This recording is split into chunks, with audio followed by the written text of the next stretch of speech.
Halo, selamat pagi teman-teman.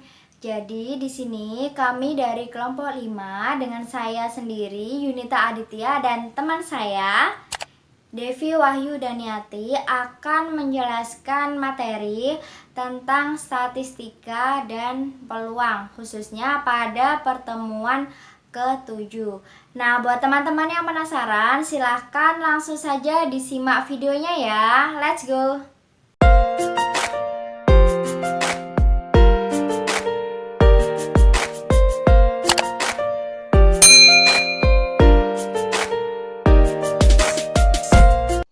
Oke, kita langsung saja masuk ke pembahasan. Di sini ada 3 pembahasan. Yang pertama, ada ukuran pemusatan data, meliputi mean, modus, dan median. Yang kedua, ada ukuran penyebaran data, meliputi jangkauan, kuartil, dan jangkauan interkuartil.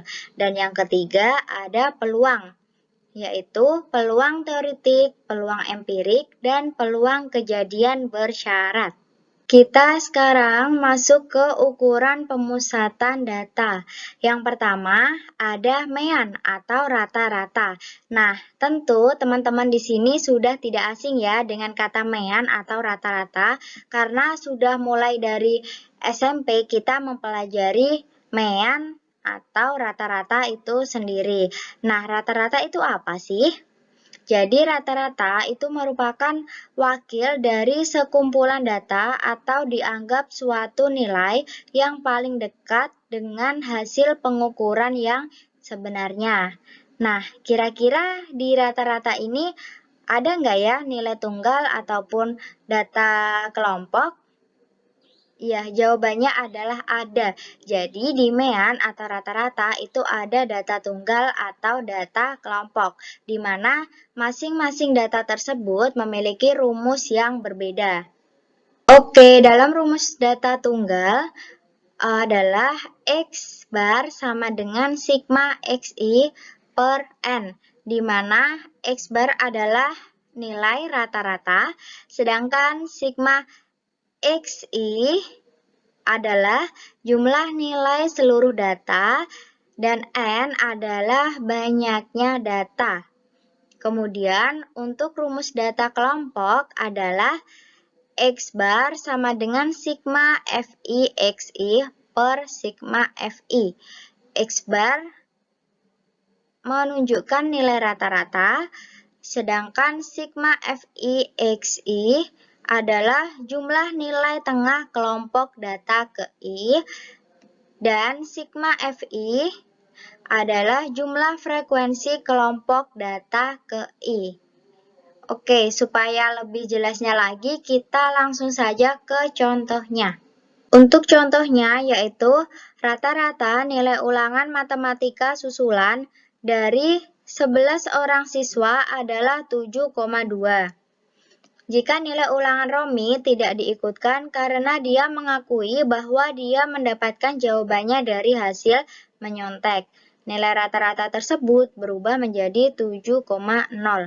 Tentukan nilai ulangan Romi. Nah, jadi pada soal ini itu ada 2 kejadian ya. Kejadian yang pertama yaitu ketika guru tidak mengetahui bahwa Romi menyontek, maka Romi masih diikutkan. Jadi 11 orang siswa rata-ratanya adalah 7,2. Dan kejadian yang kedua, gurunya sudah mengetahui bahwa Romi itu menyontek. Jadi dia tidak diikutkan ke dalam ulangan matematika susulan. Jadi untuk ulangan matematika susulan ketika Romi tidak diikutkan berarti ada 10 orang ya dengan nilai rata-rata 7,0 seperti itu. Kita langsung ke penyelesaiannya. Nah, di sini karena ini data tunggal, jadi untuk rumus mean adalah jumlah nilai seluruh data dibagi banyaknya data. Nah, kemungkinan yang pertama tadi ketika Romi tidak menyontek berarti dia diikutkan. Nah, itu adalah ada 11 orang ya. 11 orang berarti MA-nya 7,2. Di sini ditulis 7,2 sama dengan jumlah nilai seluruh data. Nah, karena Romi masih diikutkan, jadi untuk jumlah nilai seluruh data yaitu X1 ditambah X2 sampai X11 dibagi banyaknya data. Nah, banyaknya data yaitu ada 11. Nah, sehingga dari jumlah nilai seluruh data yakni dari X1 sampai X11 itu ada 79,2. 79,2 ini didapat dari 7,2 dikali 11. Seperti itu ya teman-teman. Kemudian kemungkinan yang kedua, jika nilai Romi adalah X11 dikeluarkan. Jadi tadi di yang pertama itu kan ketika Romi tidak menyontek, jadi masih diikutkan. Nah, sekarang ketika guru sudah mengetahui bahwa Romi itu menyontek, berarti nilai dari Romi itu dikeluarkan ya, atau tidak diikutkan. Nah, maka rata-ratanya tadi menjadi berapa? Ya, 7,0. Sama dengan, ya, karena ada 10 data, jadi jumlah nilai seluruh data X1 ditambah X2 hingga X10 dibagi banyaknya data ada 10 karena Romi tidak diikutkan. Sehingga untuk nilainya yaitu 7,0 sama dengan 79,2 dikurangi X11 per 10. Nah, 79,2 ini dari hasil keseluruhan, yaitu dari hasil X1 sampai X11. Sedangkan X11 itu dikeluarkan, jadi ini dikurangi X11. Seperti itu ya teman-teman. Jadi untuk nilainya adalah 70 sama dengan 79,2 dikurangi X11 sama dengan 79 dikurangi 70 sama dengan 9,2. Jadi nilai ulangan Romi yang tidak diikutsertakan itu adalah 9,2. Oke, sampai sini bisa dipahami teman-teman? Sekarang kita masuk ke ukuran pemusatan data yang kedua, yaitu tentang modus. Ada yang masih ingat modus itu apa? That's right, modus adalah nilai yang sering muncul dalam suatu data. Dalam modus sendiri, untuk rumus data kelompoknya adalah MO sama dengan TB ditambah dalam kurung D1 per D1 ditambah D2 dikalikan K, di mana MO adalah modus data kelompok. TB adalah tepi bawah kelas modus. Sedangkan D1 adalah frekuensi kelas modus dikurangi frekuensi kelas sebelumnya. Sedangkan D2 adalah frekuensi kelas modus dikurangi frekuensi kelas sesudahnya.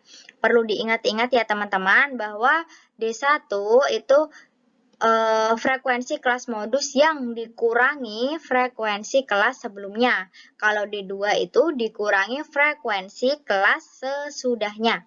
Dan untuk K sendiri yaitu panjang kelas. Oke, kita langsung saja ke contohnya supaya teman-teman di sini tahu. Untuk contohnya di sini yaitu 10 orang siswa dijadikan sebagai sampel dan diukur tinggi badannya. Hasil pengukuran tinggi badan adalah sebagai berikut.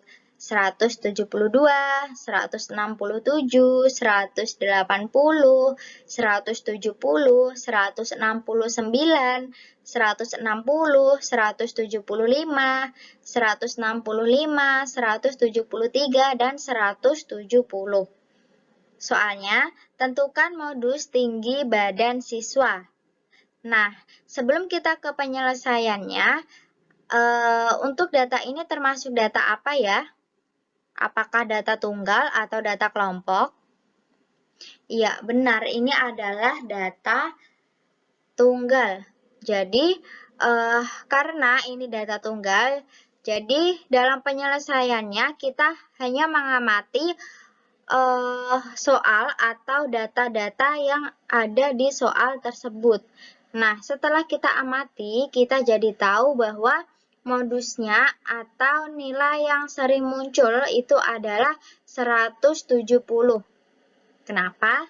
Karena untuk nilai 170 itu muncul 2 kali. Sedangkan untuk nilai yang lainnya itu muncul hanya 1 kali. Seperti itu ya teman-teman. Jadi modus data di atas adalah 170. Sampai sini paham ya? Selanjutnya, ukuran pemusatan data yang ketiga adalah median, di mana median merupakan nilai tengah data setelah diurutkan. Nah, untuk rumus data tunggal pada data genap adalah median sama dengan xn per 2 ditambah xn per 2 ditambah 1 per 2. Jadi bisa dilihat ya teman-teman di slide-nya. Kemudian untuk rumus data tunggal ganjil, median sama dengan xn per 2. Med di sini melambangkan median. Sedangkan untuk data xn per 2 itu melambangkan data ke n per 2. Sedangkan untuk xn per 2 ditambah 1 ini itu melambangkan data ke n per 2 ditambah 1. Nah, supaya lebih jelasnya kita langsung saja ke contoh soalnya. Untuk contohnya adalah berikut ini. Data nilai ujian matematika 20 siswa kelas 8E SMP Ceria, yaitu 60, 80, 90, 70, 80, 80, 80, 90, 100, 100, 70, 60, 50, 70, 90, 80, 70, 60, 80, dan 90. Nah, soalnya tentukan median dari data tersebut. Oke, dari data tersebut kita tahu ya teman-teman bahwasanya data tersebut itu belum urut dari data yang terkecil ke yang terbesar. Jadi tugas kita adalah mengurutkan data tersebut dari yang terkecil ke yang terbesar. Nanti akan diperoleh seperti ini ya. Nah, karena jumlahnya ada 20 siswa, jadi itu termasuk data tunggal genap. Oke, untuk data tunggal genap tadi rumusnya apa? Iya, xn per 2 ditambah xn per 2 ditambah 1 per 2. Jadi, 80 ditambah 80 per 2 sama dengan 80. Atau lebih simpelnya lagi, dari data tengah itu ya, karena nilainya ada 20, jadi di tengah-tengahnya adalah data ke 10 dan ke 11 ya. Jadi untuk data ke 10 dan ke 11 itu ditambahkan, kemudian dibagikan 2. Nah, nanti akan mendapatkan hasil 80. Jadi median untuk data tersebut adalah 80. Seperti itu ya teman-teman, apakah bisa dipahami? Terima kasih buat kalian yang sudah menonton video dari aku. Jangan lupa untuk di like, comment, share, and subscribe ya. Semoga video ini bermanfaat. Bye-bye.